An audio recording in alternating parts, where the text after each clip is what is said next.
Hi everybody, welcome. I'm Dr. Manjunath. Last video, we discussed about the effects of the pollution in an unborn child.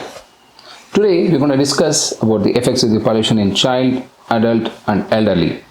Stay tuned. As soon as a baby is delivered into your family, we want everything new. New clothes, new carpets, new upholsteries and whatnot. We want to give everything possible to the child. So that's a human nature. Is it any good? Let's see. A study from Paris showed a carpeted flooring, use of cleaning sprays, renovation activities are associated with increase in wheezing among children. Synthetic pillows harbor 7 to 8 times more of allergens than a feather pillow. They also emit significant higher quantity of volatile organic compounds or VOCs. Compressed wood, which we tend to use these days more often than the natural wood, they also emit a lot of volatile organic compounds. And indoor, in particular, these days has more of volatile organic compounds than the external environment. Why are we talking about these volatile organic compounds? Because these are the ones which are responsible for the allergenicity in children. In a developing country like India, we have more threats which are peculiar to our countries like us. We tend to use biomass fuels. We may tend to use this cow dung, wood, or even this crop residue.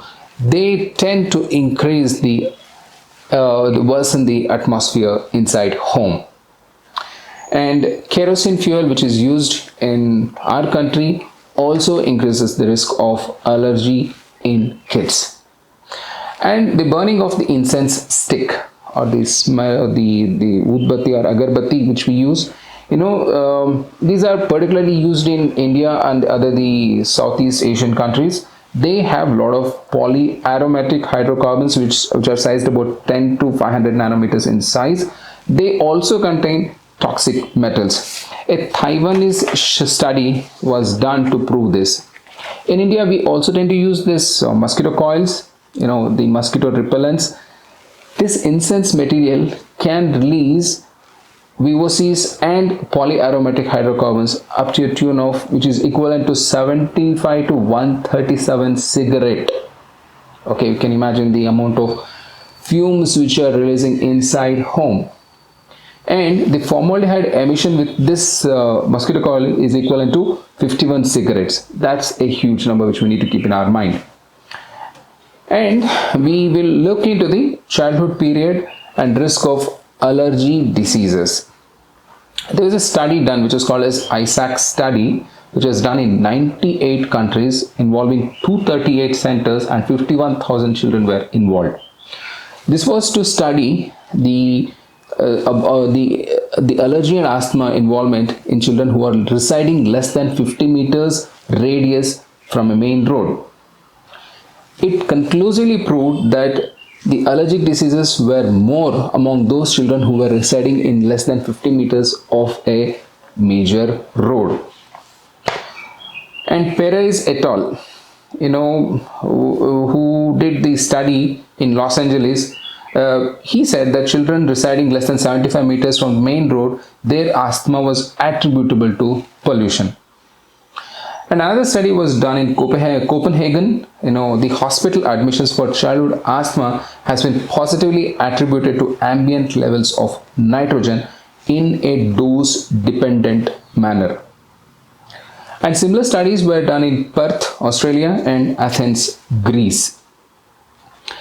Our own Dr. Sandeep Salvi from Pune did a study in which he demonstrated that those who are traveling in two-wheelers and auto rickshaws had higher exposure to allergens than those who were traveling in the buses and those who were traveling in the cars with windows rolled up. And for all these, what we get to see is a diesel exhaust particles.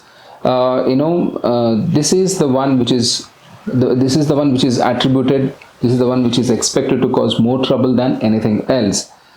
These diesel exhaust particles are less than about 100 nanometers in size, which has a carbon core with the toxic materials metals outside, polyaromatic hydrocarbons stuck to that, and volatile organic compounds which are adhered to the central carbon core.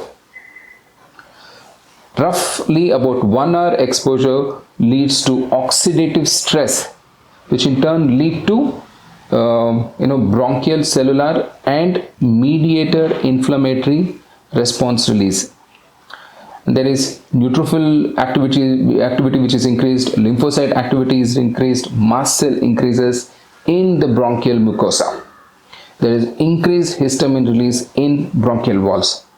Administration of house dust mite allergens with diesel exhaust particles in a house dust mite sensitive subjects increases the histamine levels 3 times in comparison to house dust mite alone.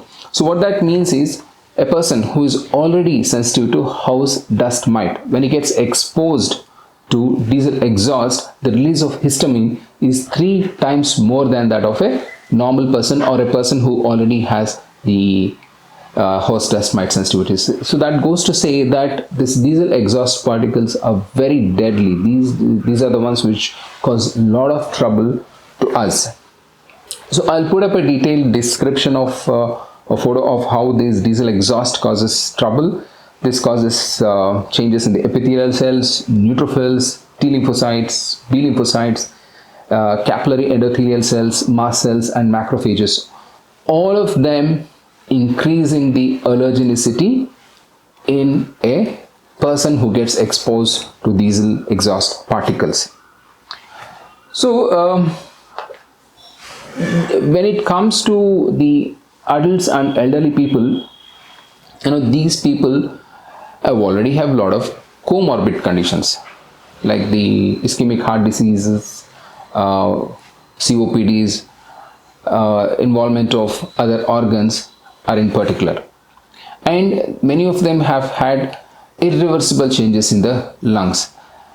These people also make poor candidates for allergen immunotherapy. So that way, these allergens or the pollutants cause a lot of trouble starting from the unborn child till the tomb.